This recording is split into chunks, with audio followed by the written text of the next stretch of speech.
연초 이후 지금까지 투자자들을 가장 실망시킨 주식을 꼽으라고 하면 그중에 반도체도 하나 들어가 있지 않을까라는 생각이 듭니다.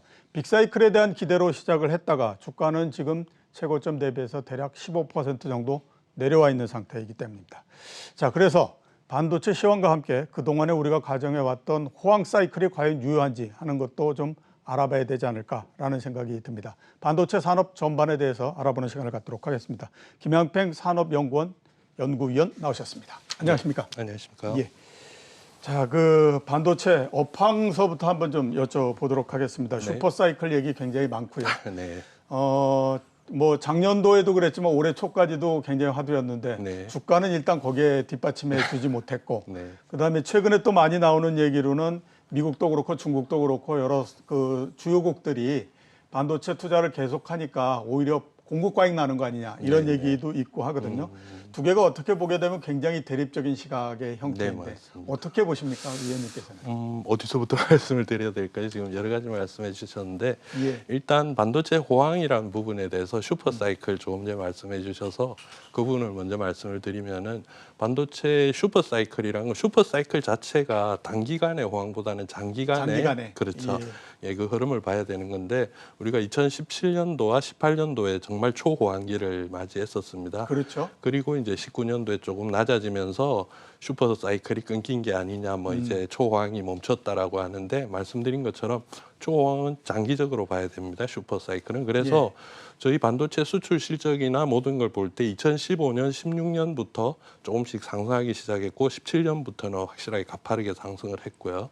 그리고 19년도에도 어느 정도 이제 수출이 감소를 했다지만은 사실상 역대 수출 기록을 봤을 때는 그렇게 감소한 것도 아니었고요. 예. 그러니까 이런 상승 기조는 계속 이어지고 있다. 뭐 예년 평균 이상은 지금 계속하고 있으니까 슈퍼 사이클은 계속 가고 있다. 예. 이제 그렇게 보는 것이 맞다고 저는 생각을 하고 있습니다. 예. 그러니까 슈퍼 사이클은 계속되고 있다. 네, 맞습니다. 다만 주가의 반영이 미리 됐기 때문에 문제지 산업의 사이클 자체는 계속되고 있다. 이렇게 이제 말씀을 해주셨고요. 네, 네. 앞에 그리고 제가 또 그 후미에서 얘기했던 것처럼 전 세계적으로 계속 이제 반도체 투자를 계속 늘리겠다라고 하는 얘기를 네, 굉장히 많이 맞습니다. 하고 있지 않습니까? 네.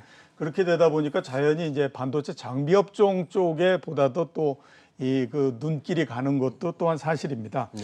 그래서 한번 좀 여쭤봐야 될 것 같습니다. 우리나라의 반도체 장비 회사들이 경쟁력이 전 세계의 다른 기업들하고 비교했을 때 어느 정도라고 지금 보십니까? 경쟁력을 말씀을 드리기가 좀 어려운 부분이 하나 있는데 왜 예. 그러냐면은 반도체는 제조 공정이 한 500에서 600 과정 공정을 예. 거쳐서 제품이 나오고 거의 이제 큰 공장들만 해도 10개 이상으로 나눠집니다. 예. 그 10개 공정마다 들어가는 장비가 다르고 그 장비를 만들 수 있냐 없냐가 아예 다르기 때문에 예. 어디서 경쟁력을 비교를 해야 될지 좀 모르는 부분이 있어서 제가 그렇게 말씀을 드린 거고요. 예. 예를 들어서 이제 노광 장비 그리고 요즘 말들이 이제 많이 나오는 ASML에서 만드는 EUV 예. 그것도 이제 노광 장비 중에 하나입니다. 예. 근데 그 노광 장비 같은 경우는 우리나라가 아예 생산을 못 해요. 예, 그런 부분은 그런 장비도 있고 예. 뒤에서 이제 후공정으로 가면서 시각이나 증착이나 그런 부분에 있어서는 우리나라 장비도 어느 정도 만들어지고 있고 투입이 되고 있고 예. 네, 그렇지만은 전체적으로 볼 때는 우리나라 장비의 국산화율이 그렇게 높진 않다. 아, 그렇게 그게 높진 않다. 예, 현실이고 그리고 또 말씀하신 것처럼 슈퍼 사이클이 이어지고 반도체 수요가 많아지고 판매가 많아지면 예. 당연히 생산을 많이 하고 생산하기 위해서는 또 장비가 그렇죠. 많이 들어가야 되고 그러니까 슈퍼 사이클이 가는 한 장비는 같이 계속 성장할 거는 확실한 얘기고 예. 거기서 이제 경쟁력 때문에 우리가 혹시 밀리지 않을까라는 우려가 있는 부분에서는 말씀드린 것처럼 생산이 불가능한 부분은 어쩔 수 없는 거고요, 사실. 근데 이제 생산이 가능한 부분 같은 경우는 어느 정도 우리나라 이제 처음에 뭐 중소기업으로 시작해서 소재 장비 업체들이 아직도 영세하다라는 인식들을 가지고 계신데 사실 장비 업체 같은 경우는 장비 업체 같은 경우는 1년 이상 1조 원 이상의 매출을 달성해서 이미 중견기업으로 성장한 기업들도 많이 있습니다. 따라서 이제 그런 기업들의 경쟁력은 그 분야에서는 상당히 높아져 있는 상태고 반도체 그 매출이 늘어나면은 말씀드린 것처럼 슈퍼 사이클에 따라서 장비 업체들도 같이 매출이 성장하고 뭐 기업도 같이 당연히 성장할 것으로 그렇게 생각합니다. 네, 알겠습니다. 그리고 또 하나 여쭤봐야 될 게 장비 관련해서 그동안에 이제 장비 기업 그 얘기하게 되면 말씀하셨던 것처럼 대부분 이제 중소기업들이 상당히 많지 않았습니까? 네. 이번 같은 경우에 이제 한화가 우리나라 대기업으로는 처음으로 반도체 장비 업종 쪽에 이렇게 뛰어들겠다라고 얘기를 했는데요. 어떻게 지금 보십니까? 이 부분들에 대해서는. 예, 그 부분도 이제 마찬가지로 우리나라 장비 업계들이 어느 정도 이제 발전을 하고 있는 상황이고요. 그 상황에서 지금까지 중소업체들이 커서 중견기업으로 가긴 했습니다만은 그 과정에서 이제 중소기업들이 할 수 있는 부분과 할 수 없는 부분이 아직도 여전히 나눠지긴 합니다. 예를 들어서 반도체 장비 중에서 그 개발 업체를 제가 지난번에 방문한 적이 있었는데 새로운 장비를 개발하고 시제품을 만들고 납품하기까지는 약 800억 정도의 그 투자금이 필요하다고 하더라고요. 근데 그 중소기업 업체 입장에서는 1년 매출을 다 합쳐도 800억이 안 나오는데 예. 본인 스스로 그 장비를 개발하기가 이제 힘든다 그런 말씀이시죠.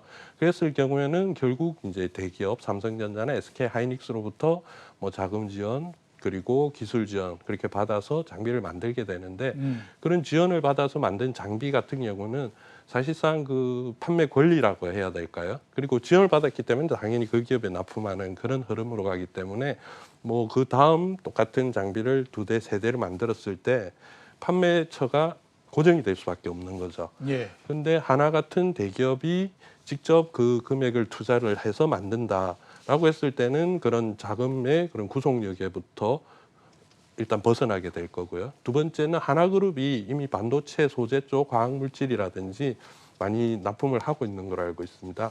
그랬을 때 그 과정에서 들어가는 소재에 대한 기술, 그 공정의 그 부분만큼은 하나그룹에서도 어느 정도 이미 많이 알고 있을 거라 이거죠. 그렇겠죠. 네.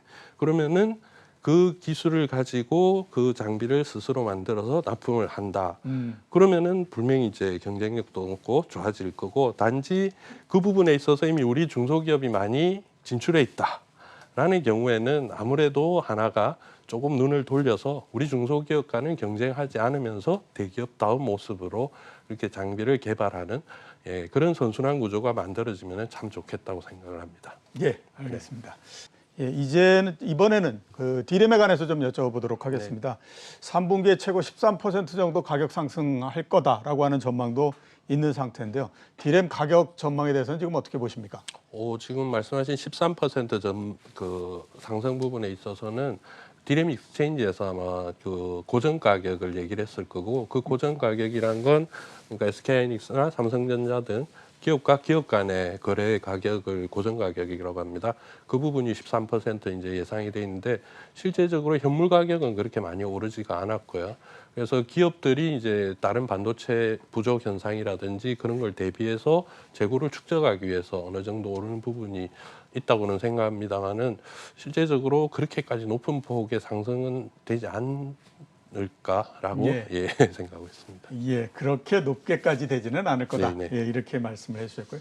마이크론 한번 좀 여쭤보도록 네. 하겠습니다. 그 한국을 추월하기 위해서 그 일본하고 대만하고 또 협력도 강화하고 뭐 이렇게 이제 그 방안을 그 짜고 있는데 네. 현재 상황은 어떻고 우리 대응은 어떻게 해야 될 것 같습니까? 네, 이제 먼저 마이크론을 말씀드리면은 마이크론이 메모리 반도체 업계에서는 삼성전자, SK하이닉스 이어서 3위를 그렇죠. 하는 예. 기업이고 그리고 이번에 삼성전자에 앞서서 최첨단 기술을 발표하면서 우리 삼성전자가 추월당하는 건 아니냐라는 우려들도 많이 하십니다만은 이미 이제 시장 점유율이라든지 당장 최신 기술을 개발했다고 해서 그게 시장에서 얼마나 팔리고 시장을 또 확대를 할 수 있는가 그 부분은 다른 얘기니까요. 예. 이제 그건 좀 추이를 더 지켜봐야 될 부분이고 그리고 일본과 대만이 손을 잡고 우리 이제 반도체에 다시 부흥한다. 조금 전에도 말씀이 나왔는데 TSMC가 일본에 투자한다.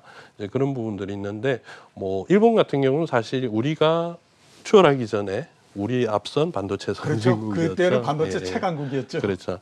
근데 여러 가지 이제 시장에 대한 그 조사를 잘못하고 그리고 제품도 좀 시장에 맞지 않은 제품이 나오고 여러 가지 이유에 의해서 지금은 이제 반도체 제조 자체가 거의 하지 않는 예. 물론 이제 시스템 반도체는 일부 만듭니다만은 그런데 다시 그 반도체 부흥을 하겠다라는 게 목표고 디지털 사회의 전환을 위해서는 반도체가 반드시 필요한 부품이다. 예. 지금 경산성에서도 그렇게 얘기를 하고 지원을 하는 그런 수순으로 가고 있는데 어느 정도 다시 돌아올 수는 있겠지만 사실 조금 전에 구마모토 현 얘기도 나왔으나 그 일본 같은 경우는 지진 때문에 예. 사실 이 반도체 공장을 짓는데 우리나라나 미국에 짓는 것보다 더 많은 돈이 들어갑니다. 예, 그 내진 시설도 있고 해야 되기 그렇죠. 때문에. 예. 예.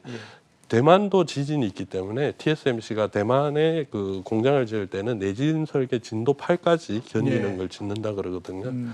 근데 일본은 이미 진도 9까지 온 경험이 있기 때문에 예. 정말 막대한 돈이 필요할 겁니다. 제조 공장을 지을 때.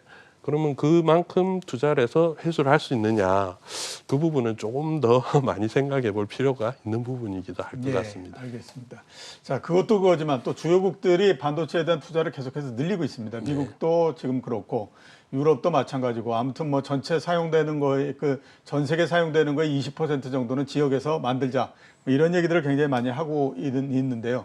이거는 어떻게 생각하면 아시아뿐만 아니라 우리나라들의 반도체를 만드는 회사들 입장에서 봤을 때는 상당히 좀 안 좋은 형태로서 가는 게 아니냐 이런 그 생각도 할 수 있을 것 같거든요. 네. 어떻게 봐야 되겠습니까? 이게 위기라고 봐야 되나요? 어떻게 판단하십니까? 그러니까 일단 뭐 각국에서 얘기하고 있는 발표하고 있는 그대로만 정말 진행이 된다면은 예. 말씀하신 것처럼 반도체 공장이 지금 1.5배에서 2배까지 늘어나게 될 거고 그러면 당연히 공급 과잉으로 이어지고 가격도 떨어지고 우리한테 위기라고 볼 수밖에 없는 상황이 될 겁니다. 근데 이제 그만큼 각국들이 반도체를 만들고자 하는 목적 그걸 봤을 때는 반도체를 만들어서 팔려고 하는 것이 아니고 말씀하신 건 자금률 20%라는 예. 식으로 국내 기업의 그런 수요를 충족하기 위한 부분입니다. 따라서 이제 그런 수요가 늘어날 거는 확실하기 때문에 우리는 그 시장을 일단 보면 되고 그다음에 그럼 과연 지금 그 강국가들이 그렇게 만들 수 있느냐? 물론 만들 수는 있을 것입니다. 만들 예. 수도 있는데 또 하나 생각해 볼 수 있는 부분은 지금 그 강조되고 있는 부분들이 파운드리 분야고 대부분이 시스템 반도체입니다. 예. 다행히도 우리나라는 메모리 반도체 예, 강국이기 그렇죠. 메모리 때문에 반도체죠. 어떻게 보면은 그 공급 과잉 속에서도 경쟁을 비껴나갈 수 있는 그런 상황도 생각해 볼 수 있습니다. 예. 예. 파운드리 관련해서 가장 그 파운드리의 강자라고 하는 TSMC에 대해서 좀 여쭤봐야 될 것 네. 같습니다. 삼성전자도 이 부분에 관해서는 TSMC를 쫓아가기 위해서 지금 계속 이 노력을 하고 있는데 TSMC 관련해서 미국하고 일본하고 대만하고 삼각동맹의 형태지 않습니까? 이게 미국의 공장도 짓고 그다음에 또 일본의 뭐 그 연구시설도 짓고 뭐 이런 형태니까 과연 이 그 TSMC에 대해서는 지금 어떻게 보십니까? TSMC는 비즈니스 모델 자체가 지금 이제 워낙 많이들 들으셔서 아시는데 파운드리라는 특이한 모델을 만들었었고 예. 그걸 지금 이제 아주 발전을 시켰고 반도체 산업이 변하면서 중요성이 높아졌고 그러면서 TSMC뿐만 아니라 파운드리 산업 자체가 앞으로 반도체 산업 내에서 차지하는 비중도 커지고 더 발전을 할 것으로 보고요. 그리고 TSMC가 그렇게 미국과 일본과 열심히 동맹을 맺는 이유, 열심히 예. 외국으로 진출하고자 하는 이유는 사실 이제 대만과 중국 관계도 고려를 해야 될 부분이 있을 겁니다. 그렇겠죠. 예, 그렇게 했을 때 TSMC는 그 기업이 살아남기 위해서는 사실 대만에 확장하는 것보다는 이제 외국으로 나가야 되는 상황이고 뭐 그렇게 해서 보면은 경쟁 상대이긴 하지만 조금 안타까운 면이 있는 거기도 하고요. 예. 예, 그리고 뭐 우리도 첨단 부분에 있어서는 TSMC만큼 지금 삼성전자 열심히 따라가고 있으니까 제대로 경쟁이 되고 우리가 좀 더 앞서 나갈 수 있으면은 그러면 좋지 않을까 생각합니다. 예. 예. 그 일본에 대해서 한번 좀 여쭤보도록 네. 하겠습니다. TSMC를 매개로 해서 지금 일본이 또 이제 뭐 반도체 생산하고 이렇게 해서 과거의 영화를 한번 좀 재현을 해보자 이런 이제 생각을 갖고 있는 것 같은데 일본의 꿈이 실현될 수 있을 거라고 보십니까? 어떻게 판단하십니까? 예, 아까 이제 좀 전에 제가 말씀드린 것처럼 예. 일단 그만한 그 금액으로 그만한 건물을 지어야 되는 게 일본의 현실이고 단지 반도체 제조만 하겠다 그리고 유럽처럼 뭐 반도체 자금률 6%에서 20%로 올리겠다 이런 낮은 목표가 아닐 겁니다. 예. 이거는 사실 예전에 1980년대 중반에는 세계 시장의 반이 뭐 일본 반도체였으니까. 그렇죠. 예. 그러니까 부흥이라고 생각하면 아마 거기까지를 봐야 될 텐데 거기까지 도달하기에는 지금 현 상황에서는 목표치가 좀 높지 않은가. 예. 물론 생산하고 지금보다는 좋아지기는 하겠지만은 예, 좀 네, 그렇습니다. 예. 글쎄 한때 가장 잘 나갈 때는 세계 10대 반도체 회사 중에 5개, 6개가 여섯 개, 일본에 그렇죠. 있었는데 예, 맞습니다. 지금은 뭐 워낙 쪼그라들어가지고 말입니다. 예. 삼성전자 그에 대해서 한번 좀 여쭤봐야 될 것 같은데요. 네. 이 자동차용 반도체가 굉장히 부족하다 보니까 많이들 모든 반도체들이 다 부족한 거 아니냐. 네네. 그래서 삼성전자가 스마트폰을 생산하는 데에 이 사업에도 좀 차질을 주는 게 아니냐라고 하는 그 얘기도 상당히 많이 있거든요. 네. 스마트폰에 미치는 영향, 즉 반도체 부족이 이거는 어떻다고 지금 보십니까? 이제 차량용 반도체가 다른 반도체까지 부족한 현상을 일으키는 거는 사실상 지금 벌써 그렇게 뭐라 해야 되죠? 진행되고 있는 예. 상태입니다. 그러니까 차량용 반도체를 TSMC나 이런 파운드리 업체에서 생산을 하는데 그 분야에서 차량용 반도체 생산을 늘리니까 당연히 다른 데가 좀 줄어들고 이렇기 때문에 다른 분야의 반도체도 생산이 이제 줄어들고 부족 현상이 나온다라는 얘기인데 뭐 스마트폰도 그 범주 안에 들어갈 수도 있을 겁니다. 사실 예. 그게 뭐 다 그런 상황에서 혼자만 빠져나온다는 건 그렇지만은 근데 삼성전자 같은 경우는 이미 그 부분에 대해서 재고랑 충분히 챙기고 있을 테고 그리고 또 하나는 삼성전자 파운드리를 하지 않습니까? 물론 예, 이제 그렇죠. 외부의 주문이 예. 우선이겠지만 파운드리라는 자체가 그런데 아마 그 정도의 대비책은 가지고 물론 약간의 차질이 없다고는 단언은 못하겠습니다만은 영향이 좀 작지 않을까라고 예. 생각합니다. 예, 영향이 그렇게 크지는 않을 것 같다라고 네. 말씀하셨고요. 좀 전에 저희가 이슈에서 봤던 것처럼 SK 하이닉스가 인텔 랜드 인수 부분이 또 지금 상당히 이 초점이 되고 있는데 그 중국이 M&A에 별로 그렇게 반겨하지도 않고 이러는 부분들이 있어서 또 이게 걸림돌이 되지 않을까라고 하는 우려도 지금 있는 상태거든요. 그 SK 하이닉스의 인텔 랜드 인수 지금까지 진행 상황이 어떻고 앞으로 전망은 어떻습니까?